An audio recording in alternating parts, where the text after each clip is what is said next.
Bienvenue dans cette vidéo spéciale où nous plongeons dans la grande histoire du couronnement final du Fils de Dieu. Découvrez dans cette révélation profonde et captivante comment, après la défaite tragique et ultime de Satan, Jésus-Christ sera couronné comme roi de l'univers, devant tous les hommes et tous les anges, dans un moment d'une importance transcendante. Si vous êtes prêts à être émerveillés par ce récit extraordinaire, alors allons-y ensemble. Satan semble paralysé. En contemplant la gloire et la majesté du Fils de Dieu, l'ancien chérubin oint pour protéger se souvient d'où il est tombé. Quelle chute pour ce séraphin, pour ce fils de l'aurore. Il se voit banni pour toujours des conseils dont il était autrefois un membre honoré. Debout auprès du Père, qui voile en ce moment sa gloire, il a vu un ange glorieux et de haute stature placer la couronne sur la tête de Jésus, haute fonction qui, il le sait, aurait pu être la sienne. Il se souvient des jours de son innocence et de sa pureté. Il revit la paix et la joie qu'il a éprouvées jusqu'au moment où il s'est permis de murmurer contre Dieu et de jalouser son Fils. Ses accusations, sa rébellion, ses ruses mensongères pour s'assurer la sympathie et l'appui des anges, son obstination à refuser le pardon quand Dieu le lui offrait, tout cela passe rapidement devant ses yeux. Il récapitule son œuvre parmi les hommes et ses conséquences. Inimitié entre les hommes, haine, guerre et carnage, naissance et chute des empires, longue succession de tumultes, de conflits et de révolutions.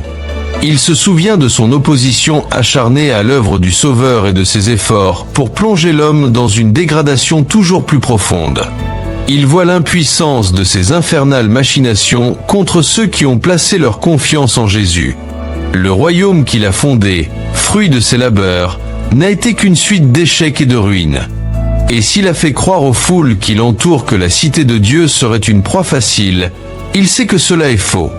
Au cours de la grande tragédie, il a dû maintes fois s'avouer vaincu. Il ne connaît que trop la puissance et la majesté de l'Éternel. Le grand rebelle s'est toujours justifié en prétendant que le gouvernement divin était seul responsable de sa rébellion. C'est à cela qu'il a employé toutes les ressources de sa puissante intelligence.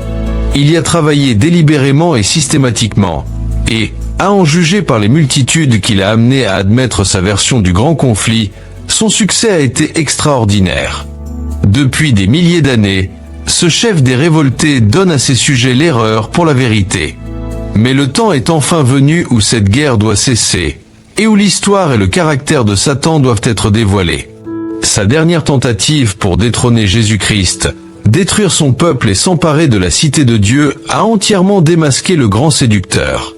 Ses suppôts assistent à sa défaite. Les disciples de Jésus, en revanche, contemplent toute l'horreur de son complot contre le gouvernement de Dieu. Il est l'objet de l'exécration universelle. D'ailleurs, Lucifer voit que sa rébellion volontaire le disqualifie pour le ciel. Il a employé ses facultés à faire la guerre à Dieu. La pureté, la paix, la concorde du ciel seraient pour lui une suprême torture. Ses accusations contre la miséricorde et la justice de Dieu sont maintenant, en effet, réduites à néant. L'opprobre qu'il a tenté de jeter sur Jéhovah retombe entièrement sur sa tête. Aussi s'incline-t-il profondément et reconnaît-il la justice de la sentence qui le frappe. Qui ne craindrait, Seigneur, et ne glorifierait ton nom? Car seul tu es saint. Et toutes les nations viendront, et se prosterneront devant toi, parce que tes jugements ont été manifestés. Apocalypse 15, verset 4. Tous les problèmes sur la vérité et l'erreur soulevés au cours de la tragédie des siècles sont maintenant tranchés. Les résultats de la révolte contre les commandements de Dieu ont été manifestés aux yeux de toutes les intelligences créées. Les conséquences du gouvernement de Satan, par opposition à celui de Dieu, sont visibles aux yeux de l'univers. Satan est condamné par ses propres œuvres. La sagesse, la justice et la bonté de Dieu sont pleinement établies. Il est clair que, dans ce grand conflit, Dieu n'a jamais eu en vue que le salut éternel de son peuple et le bien de tous les mondes qu'il a créés. Durant l'éternité, l'histoire du péché témoignera que le bonheur des créatures de Dieu est inséparable de l'obéissance à sa loi. Aussi, en présence de tous les faits de la grande tragédie, l'univers entier, tant les rebelles que les saints, s'écrient en chœur: tes voies sont justes et véritables, roi des nations. Toutes tes œuvres te loueront, ô Éternel, et tes fidèles te béniront.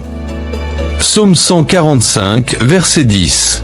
Le grand sacrifice consenti par le Père et le Fils en faveur de l'homme apparut devant tous les yeux avec une clarté indiscutable. L'heure est venue où Jésus-Christ va occuper la position qui lui revient, et où il va être élevé au-dessus de toute principauté, de toute puissance et de tout nom qui peut se nommer. C'est la cause de la joie qui lui était proposée, celle d'amener beaucoup de fils à la gloire, qu'il a enduré la croix et méprisé l'ignominie. La douleur et l'opprobre ont été inconcevables, mais la joie et la gloire le sont davantage encore.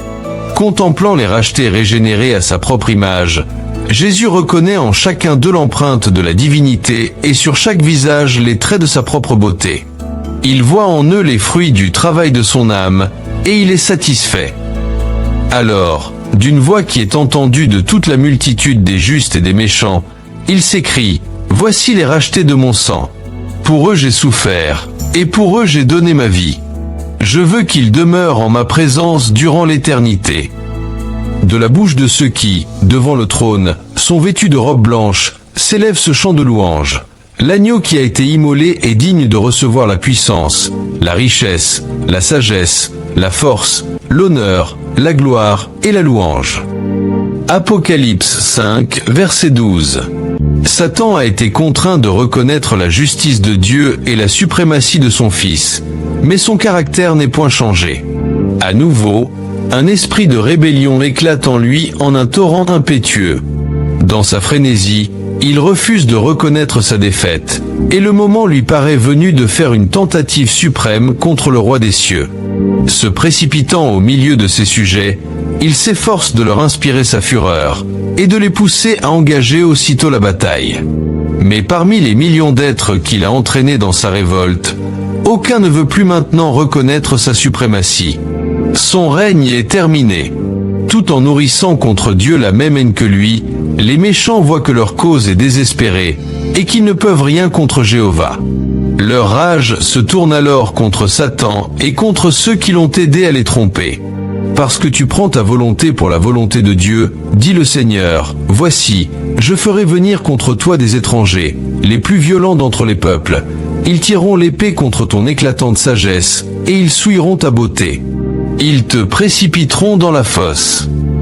Je te fais disparaître, chérubin protecteur, du milieu des pierres étincelantes.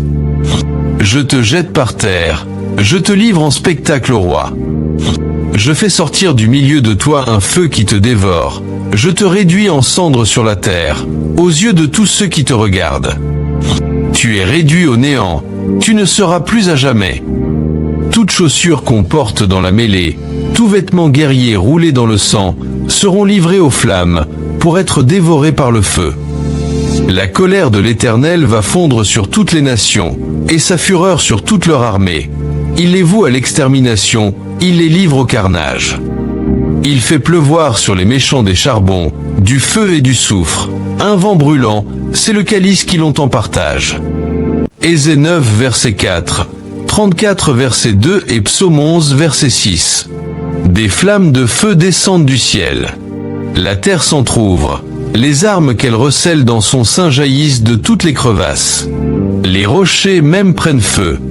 Le jour est venu, ardent comme une fournaise, où les éléments embrasés se dissoudront, et où la terre avec les œuvres qu'elle renferme sera consumée.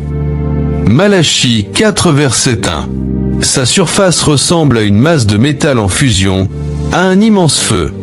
Il est venu le temps du jugement et de la ruine des hommes impies. C'est un jour des vengeances pour l'Éternel, une année de représailles pour la cause de Sion.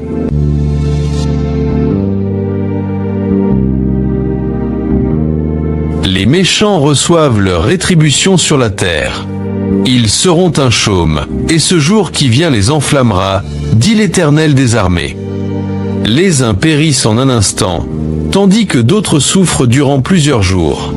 Chacun reçoit selon ses œuvres.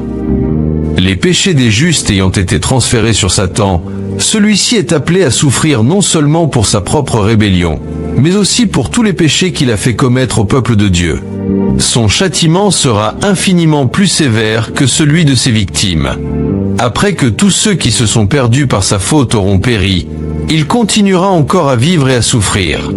Mais les flammes purificatrices finiront par avoir raison de tous les méchants, racines et rameaux. Satan est la racine, ses suppôts sont les rameaux. Les sanctions de la loi ont été exécutées, les exigences de la justice sont satisfaites. Le ciel et la terre, qui en sont témoins, proclament la justice de Jéhovah. L'œuvre de ruine inaugurée par Satan a pris fin à jamais. Durant 6000 ans, il a fait sa volonté. Il a rempli la terre de douleur et a fait couler des torrents de larmes. Sous son règne, toute la création n'a fait que soupirer et gémir. Maintenant, les créatures de Dieu sont à jamais délivrées de sa présence et de ses tentations. Toute la terre jouit du repos et de la paix. On éclate en chants d'allégresse.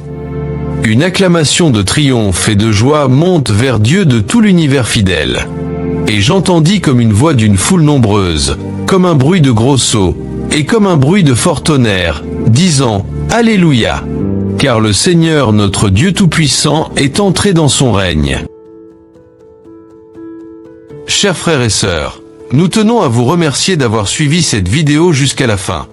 Nous vous encourageons à liker cette vidéo pour partager cette précieuse révélation avec le monde entier. N'hésitez pas à nous indiquer dans les commentaires les thèmes que vous souhaiteriez que nous abordions ou les questions qui vous interpellent. Nous nous engageons à vous répondre avec honnêteté et clarté. Que Dieu vous bénisse abondamment et rendez-vous dans notre prochaine vidéo, où nous continuerons à explorer ensemble les mystères de la foi.